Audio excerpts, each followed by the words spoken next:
Hello everyone, welcome to Online Help Guide. Today in this video, I'm going to show you how to log into GS Bank account online. So without any further ado, let's get started. First of all, open up a web browser. Now in the search bar, type in www.goldmansachs.com. After you come across this official page, click on the client login option in the top right corner. Now, in order to log into your bank, go ahead and click on Transaction Banking option. Here in this page, you'll have to enter your email address associated with the account.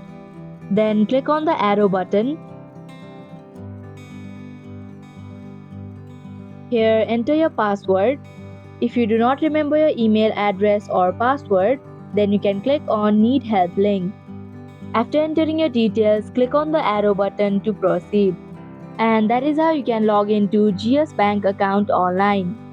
Thank you for watching Online Help Guide. Hope this video was helpful. If it was, then hit the like button and comment down if you have any questions or feedback. Also, if you are new to our channel, subscribe and hit the bell icon so that you don't miss our upcoming videos.